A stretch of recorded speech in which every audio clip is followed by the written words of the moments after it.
So what we built. I want to ask about the festival before then. Let's go through this. You're born in America. What year were you born? 88. You're born in 88. And 95, you go to Africa, Ghana for 7 years. Yep. So that's like what, like third grade, something like that? Yeah, second grade. Second grade? Up until like I came back when I was in 8th grade. So you go from second grade to 8th grade, which effectively is like where you're actually growing up. Correct. So you're growing up in Ghana. You come back for high school in New York? Yep. Went to Walton High School for teaching professions in Walton. It was a high school inside of the high school. Inside of the high school. So, you know, we wore uniform. It was crazy. But, you know, even like transitioning between coming back from Ghana to go to school, it was a culture shock because I hear students talking back to teachers. Well, that's what I was getting at. So it's like, all right, you like French Montana, he moved to the Bronx. Yeah. From Morocco, Africa, but he just was in there for 12 years and then moved. So it's not as you were in America in the Bronx, went to Ghana and came back to the Bronx. Yep. How was that for you as far as a culture shock is concerned? And we have another friend from Nigeria, and he was saying like in Nigeria, like that's real popular. Like parents make sure that their kids go back to their country for a couple of years. Just they don't want them to lose the culture. Yeah. And they don't even live with them. Like they'll send them with an aunt or an uncle. I lived with my grandmother and my uncle. So I lived with my uncle the first couple of years and then with my grandmother, which was an experience. My uncle hustled in Japan, as in he left Ghana to go to Japan to learn how to like make money. So he moved back to Ghana to start his own businesses. And but it was very different in the dynamic because I'm not with my parents. I don't really know him as an uncle like that. I just met him when I moved into his house. You know, we're living in a house that is in Medina Zongo. It's very different than the people we go to school with, who are all living in like luxury. So my dad kind of, in his mind, he did that purposefully because he wanted us to be able to have that balance. At the time, I'm not gonna lie, I didn't like it. It was just kind of like I didn't understand why they would leave us here. You know, every once in a while, like they'll make us feel happy by like shipping us a bunch of boxes of cereal or like powdered milk. You know, it's real, man. You know, it just kind of made you take appreciation for like being able to go to the corner store and get like a gallon of milk or get a bag of chips or a quart of soda, a quart of water or something like that. Back then. So whenever we would get to come back for the summertime were the best times, right? Because then you get to go back to Ghana and go to school and show them all the new kicks, show them all the new gear, tell them like all the new music that's coming out. Yeah, you the man. When you have that, I guess, proximity to abroad in Ghana during those times, you were the man. Like, you know what I mean? It was very, very popular. I think the internet has kind of changed that because now they can see everything as we see it. But back then, you know, you were the man because you kind of brought them culture that they didn't really have access to. So yeah, it was interesting. So I think we came right around 9/11.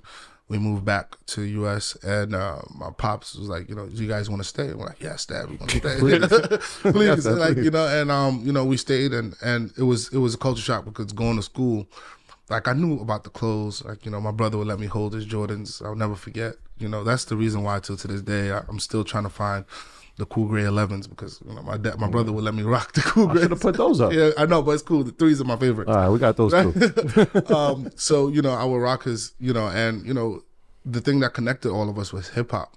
Like, you know, at the time, I think Jadakiss and Beanie Siegel was going at it. And my brother was like always putting us on to like the music, you know, letting us know what's going on. Yeah. So, you know, that was the one thing I could connect with them on because, you know, we were taught to be demure, like to teachers. Like you couldn't talk back to a teacher, you couldn't look at him in the eye because you were afraid that you would get beat. When I was in Ghana, they would beat you in school.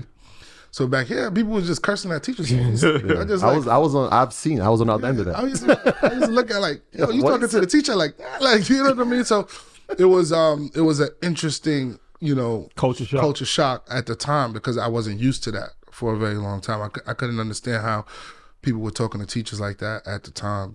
How quickly did you adapt to that? You know, I never talked back to it. I think one time in high school, but that was out of anger, man. Somebody was trying to play me. You know, in high school they was throwing paper and stuff like that back then. Yeah. Those are things. That's like the only fight I've ever had in high school, and you know that. But outside of that, like, you know, it was dangerous then because there was a lot of gangs and did you have issues like embracing your African, because like you said, now it's a vibe as far as Afro beats has really, it made it cool. But back then, kids is ignorant and cruel, and just people were just ignorant in general. So I've personally seen like African kids getting teased. Yeah. Like, you know what I'm saying? And it's looking back on it, that's something that's very it's unfortunate, but I've seen it happen. And in any group of people, right? That's just happens. Like, so I guess sometimes you either like drill down on just like becoming, you just have a pack of people, or sometimes you just try to assimilate and you try to get away from who you are. Nah, I couldn't do that. My parents had a restaurant. It was really well known that this is our restaurant. When I came back from Ghana, I had an accent. It was thick, like, you know what I mean? But, it was just jokes, right? So if somebody joked on me, I joked on them. Like, I'm African, but I'm flyer than you. Like, those kind of things worked back then. Like, you know what I'm saying?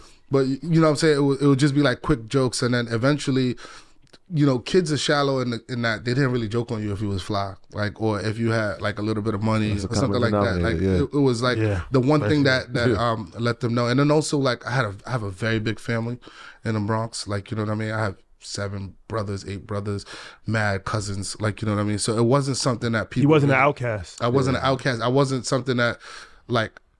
I don't remember ever getting picked on, like, because, my big brother would come on. And maybe once in 8th grade, I got picked on. My brother came up to the school. Some things you don't forget. Yeah, so you don't forget that. Like, you know what I'm saying? But, like, I always had people in my community that was, like, always going to hold it down. And I knew the blocks, like, right on Burnside Avenue, that's our neighborhood. Like, people knew, like, my whole family. Nobody really messed with my pops. A lot of Dominicans up there. All of them know, like, who my pops is and who my brothers are and my family is. They don't really. Cedric Avenue, right there. Birth of hip hop. Right by Walton. We grew up there, so my cousins were there, and they were in the neighborhood for a long time. Nobody really messed with us, like, so it was really just about being able to get from high school to home, right? So being able to bypass that 4 train. People really don't understand that part of being like, and it's something I had to learn, right? So we went to school out here, but like when I started teaching there and I started coaching, I'm so used to being transported to and from like a game by a school bus. Yeah. Until I realized I got to take the 5 train. Yep. And I got to take 2 train, and I got to take the bus, and it's like you're susceptible to everything, but then you forget like the kid who's getting on the bus at 10 years old or the trainer, he's susceptible to everything too. So like that. Being in New York City, like those things, you don't even think. You just kind of like, all right, it's part of life. I didn't realize it was trauma until I got to Syracuse. Okay. Because University? Syracuse. Like, you would go through the metal detectors to go to school. Yep. There was a time where I didn't even go to the 2nd floor because DDP was there. Like, you know what I'm saying? It was just like if you were black, you was, anything could happen. Or the 9 bus or the 22 bus, people coming from Kennedy. Right, from Kennedy. Yeah. Then you meeting with people going from Walton on the 4 train, coming with people from Evander. It was just like so many different ways that it was dangerous that, it was an interesting time. But, thankfully, like, for me, I was always a pretty good student. But also, like, because I had my family, I didn't really have that many problems. I knew people in Roosevelt. I knew people in all of these schools that like will always hold it down for me and the family. So we never had much worries. You know what I mean? And my dad told us how to defend ourselves as well on the block as well. Yeah. So we was always good. But it was definitely a culture shock because it was something I didn't have to worry about in Ghana. Like, in Ghana, all I had to worry about was going to school, the driver will come pick us up, take us home, the food will be made for us. Maybe they'll iron our clothes for us, they'll wash our clothes for us on the weekend. I didn't have to worry about any of that. When I came back to America, it was just kind of like a reality about, knowing how to protect yourself in that time. And I think New York is completely different than it was when I was growing up in high school. From my perspective now, maybe I'm just kind of... In what way? I just don't think it's as dangerous. I remember the Bronx, like it was. I just remember like it's more dangerous now. It ain't changing. No, but I just remember like it was a thing to not wear red. Oh yeah, the gang thing. Yeah. The gang thing, that was early stages of the gang thing. So that was like heavy. They were still like tripping off of colors. Yeah, it's not like that now, but it's still heavy. I remember like being afraid to get $150. Like that was that's like that was a real fear, right? So. And I feel like I don't necessarily know that is a thing that I'm like afraid to do. Like I don't know a block in New York City that I'm afraid to walk on. Back then, they was like, yo, I don't know about going there. Like, But you was also a kid though too. I was And also a kid. That's what I'm saying. Your environment, that's all you know, right? It's like absolutely. that 8-block radius. It's like, Yeah, all right, we yeah. don't leave here. Nah, and if we do, we better be on guard if we leave here. Absolutely. So, I mean, it was interesting. I think that all of that just kind of made me who I am, and all of that has seeped through in the way I've developed the business and how I'm thoughtful about how we invite people, how we extend our relationships to like the different people that we collaborate with and have them come back to Ghana, because it's really just to kind of show them that like there's a completely new world where you can just kind of like walk freely. To me, one of my joys is like walking in Ghana and seeing my friends that are not from Ghana just walk in the streets, just be. And I love that for them.